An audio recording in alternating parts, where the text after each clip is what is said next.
Hello and welcome to Where Are the Jobs? Finding Work in Today's Economy. My name is Brad Karsh, and we are going to take you through an insider's guide to effectively networking your way to landing your next job. And what you'll see and learn and hear today is that networking is the single most effective, single most powerful way for you to land your next job. Now, a little bit about me. You may be saying to yourself, who is this man and what is he going to teach me that perhaps I don't already know about networking? I'll tell you a bit about my background. I am president of a company called JobBound, and what I do is I travel around the country and I speak about what it takes to successfully land a career. I've been doing this since 2002, and prior to that, I spent 15 years working at a big advertising agency in Chicago called Leo Burnett. I was the vice president director of talent acquisition there, and my job was basically to hire people. So I spent a good chunk of my career reading resumes, interviewing candidates, networking with people, and hiring people for our company. I had the pleasure of reading more than 10,000 resumes. I interviewed more than 1,000 people for jobs at my old company. And now I'm considered one of the nation's leading experts on what it takes to get your job. I've been featured on CNN. I've written a couple books about this, Dr. Phil Show and the Wall Street Journal, talking about what it takes to land your job. So let's get into it. The truth about networking. And we're going to talk about, again, an insider's perspective on what it takes to land that job.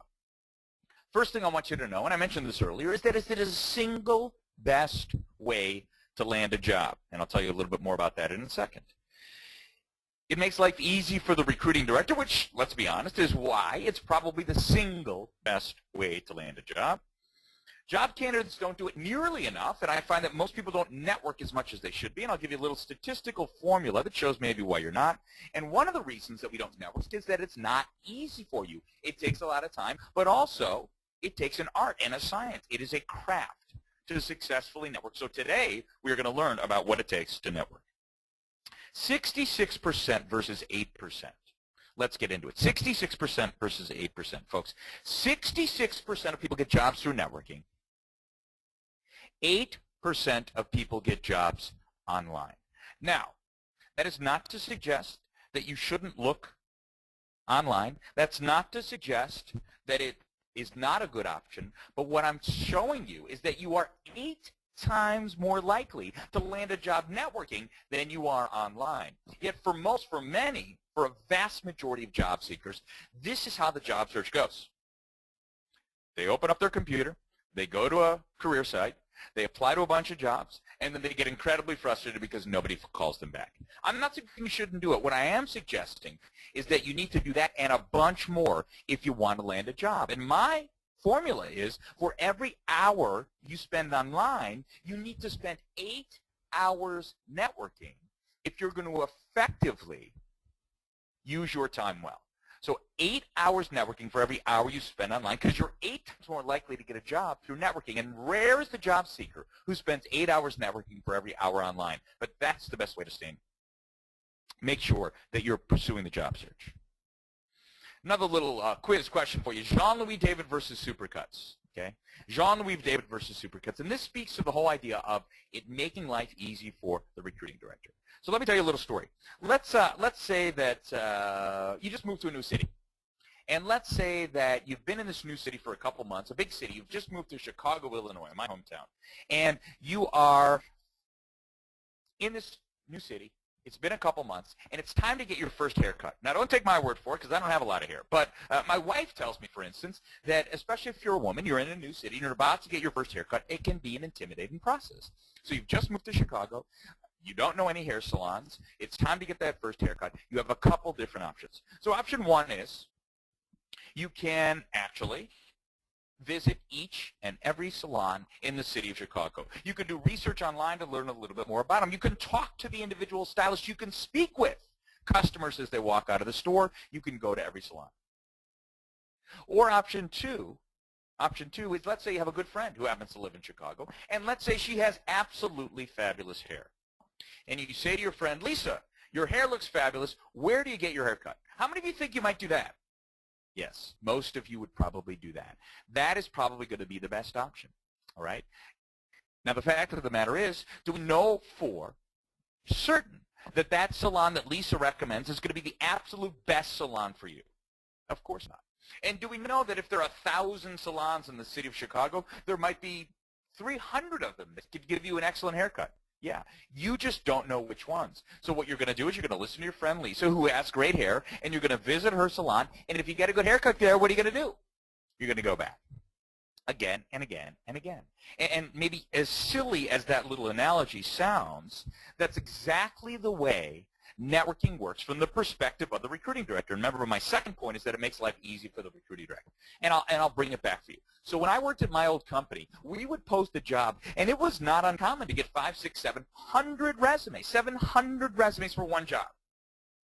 So if we were hiring for an account executive, I'd have 700 resumes for one account executive job. Now, I knew for a fact that within that pile of 700 resumes, there were probably 50, 60, 70 people who could do the job well, but I just didn't know which ones. But at the same time I had a stack of again, let's say 500 resumes, I had another stack of about 10 resumes. And these were resumes that were sent to me by somebody, anybody in my company. And they said things like, hey, we just met this guy, Craig. I think he'd be great next time we're hiring an account executive. Or I went to school with Sharon. We're old friends. I think she'd be wonderful for the job of an account executive. Or my brother knew this guy who once played, right? Some kind of connection. Went to school with him, met him, from the same hometown, same fraternity, whatever it is, some kind of connection. And in that stack, I had 10 resumes. So I usually had, right, a stack of 500, and I had a stack of 10.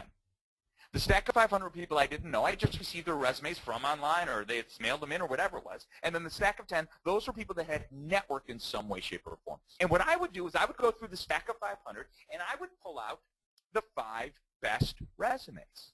And then I'd go through my stack of 10, and I'd pull out the 5 best resumes. So I wouldn't actually interview every single person who had networked, but I'd find the 5 of those 10. Now, in my mind, I have 10 people that I'm going to interview for this job. So let me ask you, what odds do you like? Do you like being 5 out of 500? Do you like being 5 out of 10? Right? Obviously, you want to be 5 out of 10. And one of the things I'm going to talk about a lot in this program is that networking doesn't mean somebody you know gives you a job. Networking means somebody you know gets you the opportunity to get the job. So I wouldn't go through that stack of 10 and say, oh, Craig knows Bill from accounting. I'm going to give him a job. But I might say, Craig knows Bill from accounting. Bill's a pretty good guy. Craig's got a pretty good resume. At least I know something more, just like with that hair salon. You don't know that it's the best salon for you, but at least it's something you can try or give a shot to. All right. So we said candidates don't do it nearly enough. So why don't you network? Why is it odd to find the person who actually spends 8 hours networking for every hour online? Well, I found in all of my work that there are really 3 main reasons that people don't network. One is they complain that they don't really know people, and we'll talk a little bit more about that. 2, they're a little intimidated by the process of talking to somebody they don't know. And 3, you're really not sure how to network. So I'm going to talk a little bit more about they don't know people, but let's talk about this intimidated thing. And again, a lot of people are like, well, you know, I want to call somebody I don't know and make some connection with them. The fact of the life basically works. People do this stuff all the time. Think about it from your perspective, right? Let's say you're in your first job out of school and you've been working for a few years, and all of a sudden one day you get a call from someone who went to your college. And they said something to you like, hey, I'm a senior here at Wesleyan University, and I got your name from our alumni database as someone who works in the field of finance. I'm graduating in May, and I'm thinking about a career in finance. Would you ever have 20, 30 minutes to talk to me a little bit about what it's like to work here, work at your company, and a little bit about your career path? I think most of us, if they received that call, would be happy to talk to that person and answer that question. And again, what's key, as I mentioned earlier, is you're not asking anybody for a job. You're just trying to find out information. So while many of us feel like they'd be intimidated, I think it's not really intimidating if you have some kind of connection. We'll talk more about that in a second. And as I said, the third reason is you're not really sure what to do. So let's talk about the process of networking. And what I'm going to do is I'm going to get very specific here about exactly how to network, exactly what to say when you pick up the phone to call somebody, exactly what to put in an email, how long you wait, and how you go about doing it. We've created a proprietary JobBound networking matrix to help define and uncloak the mystery of networking. It's a series of interspersed lines, theories, postulates, and, no, I'm just kidding. It's really just a 1, 2, 3, 4 system. So let's talk about step one. And everybody can do this. You want to start talking to people. You want to start talking to people. And the key here is this can be anybody. You want to start talking to people about what you want to do next. So let's say you lost your job and you're looking for another job in your career. Let's say you're looking to just even change jobs. You want to start talking to people. And people are like, I don't know anyone to talk to. The key is you don't have to talk to right now somebody who has a job in that specific industry. You just have to start telling people you're looking. Now, one of the great and most rich places you can go to for some of this information is your alumni association. Now, I don't care if you graduated 20, 30, 40 years ago.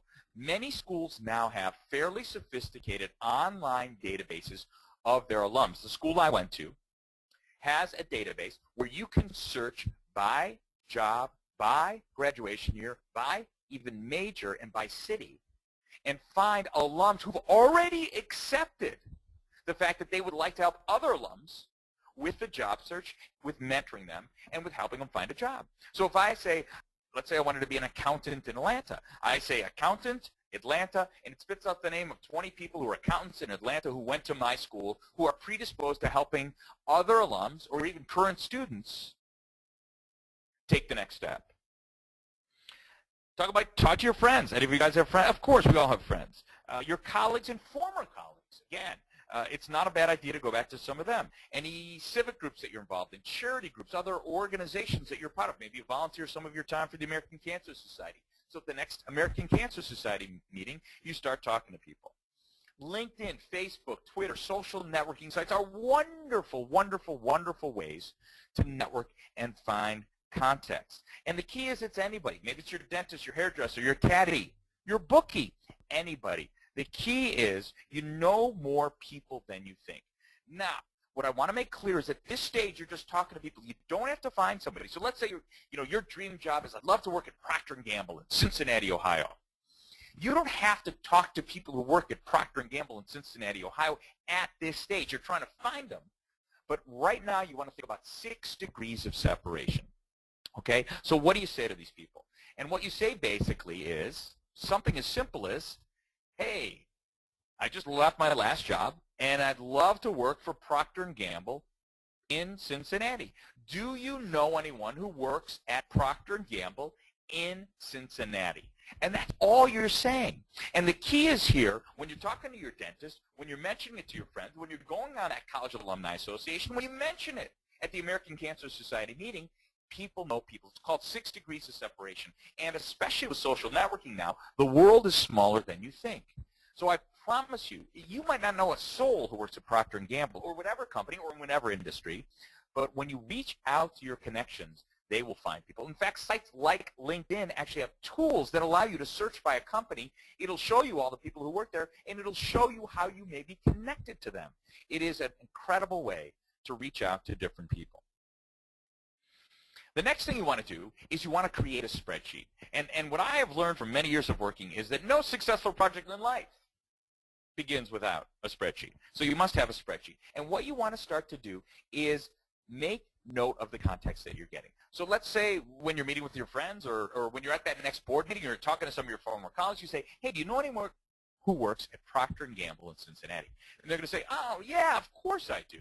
Right? My good friend Bob Johnson works at Procter & Gamble in Cincinnati. What does he do? And it doesn't even matter what he does because you just want some connection, any connection into that company. Oh, he works in brand management on Pepto-Bismol. Great. So you write Bob Johnson, brand manager, Pepto-Bismol. Here's his phone number. Here's how I know him. Here's what my connection is. And you put that into a spreadsheet, right? So you want to have the names of the people, and then you want to have some basic contact information, and then how you know them. Okay, so just a little spreadsheet that could look something like that.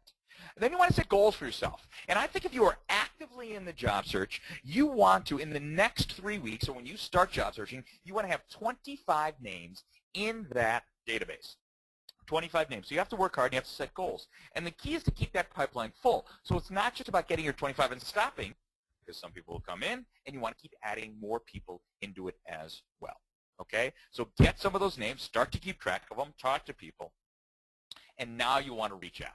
Okay? So let's say that you met Bob Johnson, right, from your good friend who you happen to grow up with named Willie Wilkoff, right? So what you want to do is you want to reach out to Bob Johnson at Procter & Gamble. Now remember, you don't know Bob Johnson, but your good friend Willie does. You don't know Bob Johnson, but Willie does. You have to reach out, okay? You want to call or email this person. And for many folks, this is the most intimidating, the most difficult, the most awe-inspiring part of networking, but it's really not all that hard, okay? So what you want to do is you want to reach out to Bob Johnson. And the key here, and again, I keep saying it because so many people are confused, this is not a job request. You are not calling Bob Johnson and saying, hey, my friend Willie said you'd give me a job at Procter & Gamble. When do I start? You are not saying that. And you're not even saying, hey, my friend Willie said you could get me a job. When do I start interviewing?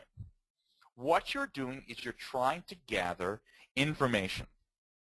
You want to ask for 30 minutes of this person's time, right? You don't want to say, can I come in for the day? Can I shadow you for a week? Can I live with you and your family for a month and learn more about Procter & Gamble? You're just asking for 30 minutes. In my mind, this is ideally done in person, all right? But Procter & Gamble's in Cincinnati, and if you live in Seattle, Washington, you're probably not going to fly to Cincinnati to meet with this guy for 30 minutes. So it is acceptable to do this over the phone, ideally in person, if not over the phone. All you're looking for is 30 minutes. And one of the keys here, folks, is to mention that connection up front. And by up front, I mean right away when you talk to them on the phone.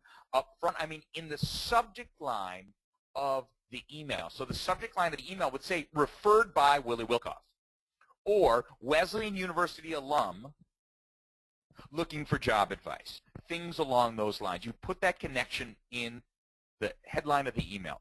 Tri-Delta member looking for job advice, whatever that is, in the headline of the email. Because if they see something in the email that just says looking for job advice, they're going to delete that instantly. Put that connection up front. Now the key here is you want to start reaching out to the person. You're going to call them or email them. My recommendation is you call them first. Okay? You want to call them first. And what you want to do is you want to pick up the phone and you want to call them and you want to leave them a brief message. I'll tell you in a second exactly what to say in that message. All right? And call them, leave a message if they're not there. If you don't hear from them, wait 1 week. And then email them. Why? Some people are phone people, some people are email people. This way you're giving them 2 options. So you call them, you wait a week, then you email them. Now in the email, and this is important, do not mention in the email, don't say, hey, I called you a week ago and I never heard from you. What's up with that, dude? Okay? Because you don't want to make sure. You want to make sure that you're not offending them. You make no mention of the phone call that you left earlier. You just, in essence, start from scratch. So you call them, you wait a week, then you email them, then you wait a week, and you call them 1 more time. Okay? This way you've given them what I call 3 strikes. You want to be persistent. You do not want to be a stalker. Also, when you call them, don't think, hey, I'll just call them and wait till I get them on the phone. So I'll keep calling and hanging up, calling and hanging up, calling and hanging up, calling and hanging up. Why? Because if you do that, you are officially a stalker. We have this thing called caller ID. Please do not do that. But the key is also to know when to cut bait. So in my mind, right, you call, you email, and you call, and then you're done. You move them off. You go on to the next person on your list. Now, this may sound a little silly, but most people you talk to actually would be more than happy to talk to you. All right, a lot of times we think we're putting somebody out, that nobody's going to want to do this. In most instances, people don't mind. Why? Because people like to help people. People like to mentor somebody. And the key to this whole process that I'm talking about is that you have some connection. So if some person calls me out of the blue and says, hey, Brad, I've never met you. I don't know who you are, but can you help me find a job? I'd be like, what are you talking about? But if someone has a connection from my school, from a group I'm involved in, with a mutual friend, I'd be more than happy to talk to them. So the key is you have that connection. And the other key here, the other reason why people don't mind this, and this is a little bit, right, a little bit secret, but people actually like to talk about themselves, right? So they get a chance to talk to somebody and tell them, oh, let me tell you about my career path. Let me tell you how I made it. Let me tell you how I became successful. People enjoy doing those things. So Bob Johnson is probably going to be more than likely to talk to you. Now, I'll be honest with you, right? If you have, for every 10 names that you have on your list, you'll probably talk to 8 of them. 2 of them may never call you back. 2 of them may never get in touch, and that's okay, right? And that's okay. But the key is 8 out of 10, in most instances, will get back to you, will talk to you, and will probably help you in some way, shape, or form. So what do you actually say on the call? So you pick up the phone, you call Bob Johnson or whomever, and what do you say? Here's an example. So, hi, Amy. My name is Gus Palmer, and I received your name from your husband, Garrett. He and I play softball together, and he suggested I reach out to you. Currently, I'm making a career change from PR into event planning, and I was hoping to learn a little bit more about the field. I'm sure you're busy, but I was wondering if you would have an opportunity to meet for about 30 minutes at your convenience. I would love to find out more about your career path and about what it's like to work at the Westin. Okay? And in essence, that's all you're saying. It's simple, it's direct, it's to the point. You're asking for that 30 minutes. You're not saying anything. This is key about a job. You're not saying, give me a job, I want a job, I need a job, how do I interview, do you have any openings? No. You're asking them, what is your career path and what is it like to work at the Westin? I'm trying to get more information. And what's important here is that basically you are going on an informational interview. Now, an informational interview has a few goals going into it. Right? A few things that you would ideally like to get out of this informational interview. One, you want to learn about the industry or the job, right? So you're learning about this company. You're learning about perhaps this position. In this case, you're learning about what it's like to work at the Westin, and you're learning what it's all about. Two, you want to obviously make a favorable impression because even though technically you're not looking for a job and you're not saying, hey, can I have a job? They kind of know that you're looking for a job, and you kind of know you're looking for a job. And while you're not interviewing for a job, you are making an impression, so that's going to be important, and you want it to be a favorable one. And then the third thing is you could conceivably get more names, right? So in our example here, if you met with this woman, Amy, and you did want to work in event planning, and she meets you and likes you and says, hey, we don't have anything at the Westin, but, I have a good buddy who works at the Sheraton. Maybe he could find you a job or find you a position, or you should talk to that person. So a few tips, a few techniques about that informational interview. One, you want to be professional, all right? So if you just heard my workshop webinar on interviewing, you know that when you interview for a job, you want to also be professional. So here, again, even though it's an informational interview, they are still evaluating you. So you wear a suit. You wear what you probably wear to an interview. Again, the risk of being overdressed, much less than the risk of being underdressed. You want to come armed with questions. And here, this is very different from a real interview. In a real interview, you want to have 2, maybe 3 questions that you'd ask at the end of an interview. But again, if we think about it, the purpose of this is indeed an informational interview. You are trying to get information from them, so you want to have a bunch of questions. You don't want to walk in and be like, hey, what do you guys do here? You want to come in with 15, 20 questions. You want to make sure that you have a bunch of those types of things. Okay? And here's some examples. You could ask them, again, they can be personal questions, they can be business questions. How did you get your job here? What do you like about this job? What's the most difficult thing about this industry? What makes somebody successful here? Describe a typical career path. What skills do you find yourself using consistently? How has consolidation affected your business? Again, business type questions. What are the key business issues that your company is facing? Those are the kinds of questions you want to ask. Again, 15 or 20, if you want to pull out a pad of paper and ask them, that's fine. You don't have to have them all memorized. But your purpose is to ask information. You also want to bring extra copies of your resume because ideally, you'd meet with Amy, and Amy might say something like, hey, Gus, it was great to meet you. I really enjoyed our discussion. We might have an opening coming up. Do you have an extra copy of your resume? And you'd say, oh, yes, I've got plenty of extra copies of my resume. You can also politely ask for more names. So you can say, hey, this sounded interesting. Is there anyone else that you think that I should talk to?